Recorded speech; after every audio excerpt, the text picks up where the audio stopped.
State Farm has been given the green light for an emergency rate hike on homeowners insurance. I'm Sophia Villalba, your community reporter in Los Osos, and I've been covering this story since the request was first made. I looked into what this could mean for you and when rates are expected to go up.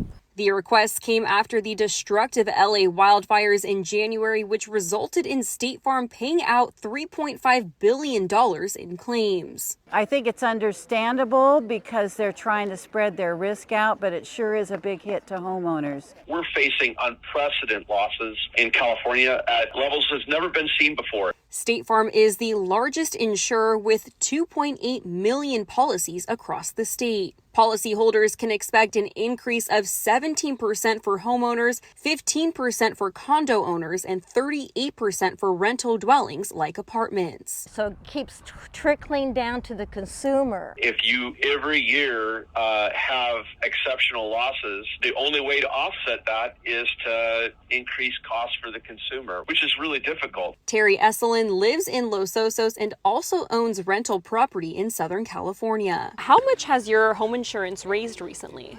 We just got a notice from farmers that it increased 100%. It went from $1,200 a year to $2,200 a year. Esselin says an increase like this impacts her budget. Being on a fixed income and being retired, it really makes a difference that we're going to have to figure out how to manage that. Diane Davison was recently dropped from State Farm after 40 years. Yeah, it was very disappointing, and I know with the fires in Los Angeles, everybody is, it sounds like, getting the brunt of a increase in our insurance. Chris Raiders with Tedham Insurance says there are other insurance companies out there, but switching can be difficult. Moving your insurance right now in the insurance marketplace that we're in right now is very challenging. Make sure you've covered all your bases before you make a switch. As far as what the rate hike will look like long term, the emergency rate increase was given, but it still has to be reviewed and approved long term for it to stick.